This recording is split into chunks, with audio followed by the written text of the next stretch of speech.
नमस्ते सदावत्सले मातृभूमि, जय हिंद। दोस्तों स्वागत है आप सबका टेक्निकल क्लास में। शुरू करते हैं आज के डिफेंस अपडेट्स को। दोस्तों सबको मालूम है कि सीमावर्ती इलाकों में रहने वाले जो लोग हैं वो सुरक्षा बलों की आंख और कान का काम करते हैं और ऐसे में खुफिया सूचनाओं का भी आदान प्रदान वो करते हैं। अब भारत सरकार खुफिया सूचनाओं के लिए अत्याधुनिक तकनीक को बढ़ावा देने के साथ ह्यूमन इंटेलिजेंस का भी सुरक्षा के लिए बेहतर उपयोग करने के मकसद से सीमावर्ती इलाकों के चुनिंदा निवासियों को विशेष रूप से प्रशिक्षित करेगा, जो कि कई तरीके से सुरक्षा बलों का साथ देंगे, जिसमें कि अवैध घुसपैठ, दुश्मन के ड्रोन और मादक पदार्थों का जो तस्करी की जाती है, उन सब चुनौतियों से लड़ने के लिए ये एक बेहद कारगर उपाय समझा जा रहा है और खुफिया जानकारी इससे काफी बढ़ने वाली है। चीन के अलावा पाकिस्तान सीमा पर भी ग्रामीणों को खासा प्रशिक्षण कार्यक्रम से जोड़ने की योजना बनाई गई है और ऐसे लोगों की पहचान पूरी तरह से गोपनीय रखी जाएगी, क्योंकि यहाँ के लोग स्थानीय भौगोलिक परिस्थितियों से काफी वाकिफ होते हैं। दोस्तों हैदराबाद के एक स्टार्टअप जल्द ही देश में अपनी तरह का एक अनूठी विशेषताओं वाला यूएवी का अनावरण करने जा रहा है, जिसे बना रहा है मैग्नम विंग्स, और ये जल्द ही अपने इस नए यूएवी का प्रदर्शन करेंगे और इस यूएवी का नाम होगा मेगावाट वाइपर। मैग्नम विंग्स के सीईओ ने कहा कि इसका इस्तेमाल निगरानी के लिए किया जाएगा और ये मानव युक्त हेलीकॉप्टर को संभावित रूप से बदल सकता है। उन्होंने कहा कि अभी वर्तमान में ये 20 किलो की पेलोड और 50 किलो के अधिकतम टेक ऑफ वजन के साथ इसका निर्माण किया गया है। ये 100 से 200 किलोमीटर प्रति घंटे की रफ्तार से 3 घंटे तक उड़ सकते हैं। साथ ही उन्होंने कहा कि हम ड्रोन की क्षमता बढ़ाने की कोशिश कर रहे हैं। मैग्नम विंग्स के सीईओ ने कहा कि हमारी तकनीक पर बन रहा ये यूएवी देश में वर्तमान उपलब्ध वाणिज्यिक ड्रोनों से भी काफी आगे है, क्योंकि हमारा यूएवी अधिक ऊंचाई तक पहुंच सकता है और तेजी से उड़ सकता है और अधिक वजन भी उठा सकता है। जहां आम ड्रोन 400 फीट की ऊंचाई तक उड़ते हैं, तो वहीं ये जो ड्रोन है वो 1000 फीट या उससे अधिक ऊंचाई तक उड़ सकता है और बैटरी के द्वारा इस्तेमाल किए जाने पर ये यूएवी 2 घंटे तक उड़ सकता है और 200 किलोमीटर जमीन को कवर कर सकता है। और सबसे बड़ी खास बात यह है कि इस ड्रोन को देश के भीतर 90% जो इसके कंपोनेंट्स है उन्हें स्वदेश में ही बनाया गया है। दोस्तों रशिया और चाइना का ये नेक्सस भारत के लिए कितना खतरनाक हो सकता है, इस बात का उदाहरण मैं आज आपको देने जा रहा हूं। दरअसल रूस ने भारतीय नौसेना के प्रोजेक्ट 75I, जो कि 45,000 करोड़ रुपए का प्रोजेक्ट है, उससे अपने हाथ पीछे खींच लिए थे, लेकिन रशिया ने यहां पर अपनी 3 अपग्रेडेड किलो क्लास की सबमरीन्स का ऑफर भारत को किया। दोस्तों आपको मैं बताना चाहूंगा कि रशिया ने इसी अपग्रेडेड क्लास के किलो क्लास सबमरीन्स को चाइना को भी सप्लाई किया है और चाइना ने इसके कुछ जो फीचर्स हैं उन्हें अपने युआन क्लास की सबमरीन में भी लगाया है और चाइना इस सबमरीन को पाकिस्तान को भी दे रहा है, वो भी AIP सिस्टम के साथ, और 8 सबमरीन्स का सौदा दोनों देशों के बीच में हो रखा है। ऐसे में आप साफ तौर पर समझ सकते हैं कि रशिया की अपग्रेडेड किलो क्लास की सबमरीन्स है वो भारत के लिए एक अच्छा विकल्प नहीं है। दोस्तों साथ ही कुछ डिफेंस एक्सपर्ट्स का कहना है कि रशिया का इस प्रोजेक्ट से पीछे हटना पहले से तय हो गया था, क्योंकि चाइना और रशिया स्ट्रेटेजिक पार्टनरशिप में काम कर रहे हैं और ये एक अलायंस बना रहे हैं और रशिया और चाइना ने 2020 से ही न्यूक्लियर सबमरीन के डिजाइन पर काम करना शुरू कर दिया था। तो आप समझ सकते हैं दोस्तों रशिया भी कम नहीं है। कहां कौन किसका फायदा देखता है, ये बात अब हम सबको समझ में आती है। भारत भविष्य की जंग की तैयारियां कर रहा है और ऐसे में रोबोटिक के क्षेत्र में भारत एक महत्वपूर्ण कदम भी उठा रहा है। दोस्तों आपको बता दें कि नोएडा के बाद अब ग्रेटर नोएडा में भी रोबोटिक मैन्युफैक्चरिंग फैसिलिटी शुरू होने वाली है। रोबोटिक मैन्युफैक्चरिंग फैसिलिटी जो कंपनी है वो रोबोट बनाने में महारत हासिल करने वाली कंपनी एडवर्ड टेक्नोलॉजी के द्वारा स्थापित की जा रही है। ग्रेटर नोएडा में बनने वाली ये दुनिया की सबसे बड़ी रोबोटिक मैन्युफैक्चरिंग फैसिलिटी होगी। आपको बता दें कि नोएडा में रोबोट उत्पादन के लिए कुल 51 सप्ताह के भीतर एडवर्ड टेक्नोलॉजी ने काफी अच्छा कार्य किया है। आपको बता दें कि मेक इन इंडिया और फॉर स्टार्टअप इंडिया की सफलता का एक बड़ा उदाहरण भी ये देखने को मिलने वाला है। नोएडा में ये देश की सबसे बड़ी रोबोटिक कंपनी है। इस कंपनी के माध्यम से केवल भारत ही नहीं बल्कि सिंगापुर, ऑस्ट्रेलिया, यूरोप और अमेरिका में भी रोबोट सप्लाई की जाती है। बता दें कि एडवर्ड टेक्नोलॉजी ने वर्तमान समय में बहुत ही आवश्यक क्षेत्र ह्यूमन रोबोट कोलैबोरेशन में काफी तेजी से काम किया है, जिसकी वजह से तकनीकी में मैन्युफैक्चरिंग और लॉजिस्टिक इंडस्ट्री को भी काफी लाभ मिला है। बता दें कि साल 2022 के अंत तक करीबन हर साल 50,000 से अधिक रोबोट्स बनाने का कार्य शुरू होगा। ग्रेटर नोएडा में बनने वाली इस नई रोबोटिक फैक्ट्री में जिप्पी, डायनामो, वेल्को, क्वाडोन और मल्टीप्रो रेंज के रोबोट्स का उत्पादन शुरू किया जाएगा। इस फैसिलिटी के द्वारा फ्लेक्सिबल मैन्युफैक्चरिंग अप्रोच को अपनाया जा सकता है।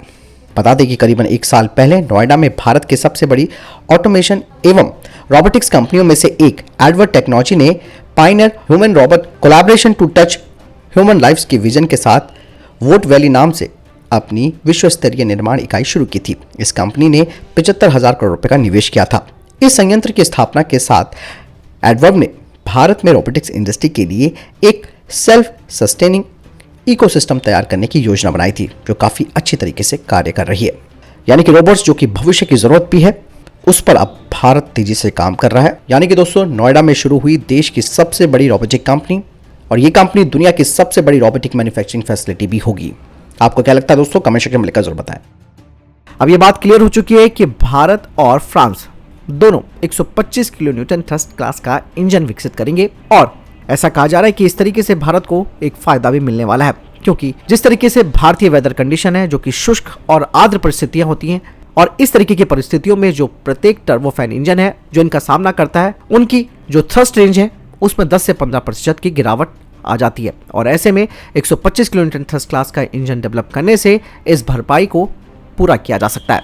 इससे पहले डीआरडीओ और जीटीआरई ने एक अपग्रेडेड इंजन के विकास का प्रस्ताव दिया था, जो कि AL-31P इंजनों की जगह लेगा, जो कि सुखोई 30 MKI बेड़े को पावर देते हैं। और यही इंडियन एयरफोर्स भी अपने MLU मॉडर्नाइजेशन पैकेज के हिस्से के रूप में 150 SU-30 को अपग्रेड करना चाहती है।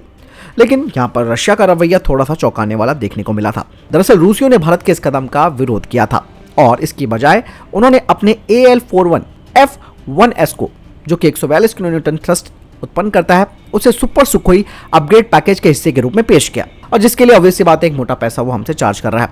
अब इंडो फ्रांसीसी कंपनियों को विश्वास है कि एक काम करने योग्य 125 किलो न्यूटन का इंजन 7 साल से कम समय में उड़ान परीक्षण के लिए तैयार हो जाएगा, और दोनों ही देशों के बीच डील साइन होने के समय से 9 वर्ष यानी कि 9वें साल में इसका प्रोडक्शन शुरू हो जाएगा। वहीं डीआरडीओ ने कहा कि TEDBF और तेजस मार्क 2 पर भी एक नया इंजन लगाया जाएगा, जो कि वास्तव में 125 kilo Newton thrust class engine होगा। हालांकि दोस्तों, ये बात अभी तक क्लियर नहीं है भारत और फ्रांस के बीच में, यानी कि डीआरडीओ और सॉफ्रेन के बीच में, कि क्या 125 किलो न्यूटन वाला जो इंजन है वो पुराने M88-4 इको कॉन्सेप्ट पर आधारित होगा, जो कि बेसलाइन M88 इंजन के वर्तमान वेट थ्रस्ट को 75 किलो न्यूटन से 122 से 130 किलो न्यूटन तक बढ़ा सकता है, या फिर ये पूरी तरह से एक नया इंजन होगा। यानी कि यहाँ पर एक कशमकश बनी हुई है दोनों देशों के बीच में कि कहीं ये बेसलाइन M88 इंजन के वेट थ्रस्ट के आधार पर तो नहीं है, या फिर ये एक नया इंजन होगा। हालांकि ये बात भी सामने आ जाएगी जल्द ही, क्योंकि दोस्तों नया इंजन जब बनेगा तो ये ऑब्वियस सी बात है रडार क्रॉस सेक्शन कम करेगा, एक हीट मैनेजमेंट सिस्टम इसका काफ़ी इंप्रूव होगा, और मौसम के हिसाब से, जो कि खास करके इंडियन कंडीशंस होती हैं, वहाँ के जलवायु के हिसाब से भी जो आवश्यकताएं होती हैं उसके हिसाब से भी ये बिल्कुल अपडेटेड होगा। यानी कि भारत इस तरीके से कोई कॉम्प्रोमाइज़ भी नहीं करेगा, और निश्चित रूप से हम ये कह सकते हैं कि ये पुरानी और नई तकनीक का एक हाइब्रिड इंजन होगा। दोस्तों, जर्मनी में सत्ता परिवर्तन के बाद अब इसका असर दिखाई देने लगा है। अल्फा सोलज को सत्ता संभाले अभी 3 महीने नहीं हुए हैं कि उन्होंने चीन की पनडुब्बियों पर बड़ा हमला बोला है। दरअसल चीन के पास इस समय 79 पनडुब्बियां हैं, और वो दुनिया में सबसे ज्यादा पनडुब्बियां रखने वाला देश है। यही नहीं, चीन की नौसेना पिछले 20 वर्षों में विश्व की सबसे बड़ी नौसेना भी बन चुकी है, जिसके पास सबसे ज्यादा युद्धपोत और फ्रिगेट्स हैं। चीन की पनडुब्बियों में जर्मन इंजन और दूसरे महत्वपूर्ण कंपोनेंट्स यानी कि कलपुर्जे लगे हैं। इसके अलावा इलेक्ट्रॉनिक सेंसर्स और डिवाइसेस भी लगाए जाते हैं। लेकिन अब जर्मनी ने चीन को पनडुब्बियों के लिए इंजन देने से मना कर दिया है। चीन ने जर्मनी के साथ अपने रिश्ते इतने मधुर इसलिए बनाए हुए थे कि वो चीनी पनडुब्बियों के लिए इंजन और दूसरे कलपुर्जे, इलेक्ट्रॉनिक्स डिवाइस और सेंसर्स को मुहैया कराता रहा है। चीन ने अपनी नौसेना को मजबूत बनाने के साथ दूसरे छोटे देशों के साथ उन पनडुब्बियों को बेचने का सौदा भी कर लिया था। लेकिन जर्मनी के इस फैसले के बाद चीन के सपनों को एक बड़ा धक्का लग गया है। दोस्तों, इस बारे में कोई दो राय नहीं है कि चीन की नौसेना को इतना बड़ा और मजबूत बनाने में जर्मनी का हाथ रहा है। चीन को तकनीकी मदद जर्मनी ने 16 साल पहले से देनी शुरू कर दी थी, जो अब तक जारी है। लेकिन अब सरकार बदलने के बाद खेल बदल चुका है। आपको बता दें कि चीन ने थाईलैंड से पनडुब्बी सप्लाई करने का करार किया था, और ये करार जर्मनी से आयातित पनडुब्बियों के कलपुर्जों के भरोसे इसने किया था। अब जर्मनी के द्वारा चीन को पनडुब्बियों के लिए इंजन देने से साफ इनकार करने के बाद चीन के साथ थाईलैंड को भी नुकसान उठाना पड़ेगा। चीन थाईलैंड के बीच ये करार रद्द होने वाला है। भारतीय नौसेना का एक अत्याधुनिक गोताखोर सहायक पोत निरीक्षक श्रीलंकाई नौसेना को गोताखोरी प्रशिक्षण देने के लिए श्रीलंका पहुंच चुका है। साथ ही कहा जा रहा है कि श्रीलंका में नौसेना के पोत की 10 दिनों की तैनात की नेबर फर्स्ट यानी कि पड़ोस पहले नीति के तहत क्षमता का निर्माण पहल का एक हिस्सा है। साथ ही कहा जा रहा है कि श्रीलंका के जल क्षेत्र में अपनी तैनाती के दौरान ये पोत श्रीलंकाई नौसेना को मिश्रित गैस गोताखोरी प्रशिक्षण देगा। हालांकि दोस्तों, प्रशिक्षण तो हम दे रहे हैं, लेकिन श्रीलंका की नौसेना को ये बात मालूम होनी चाहिए कि वो हमारे मछुआरों को जो इलीगल तरीके से पकड़ रही है और एक बार तो उन्होंने गोली भी चलाई थी। लेकिन ऐसे में इस तरीके की हरकतें श्रीलंका बिल्कुल ना करे, इसलिए भारत सरकार को ये बात ध्यान रखनी चाहिए कि इनको चीज़ें तो सिखाई जाए, लेकिन ये हमारे लोगों के साथ तरीके से पेश आए।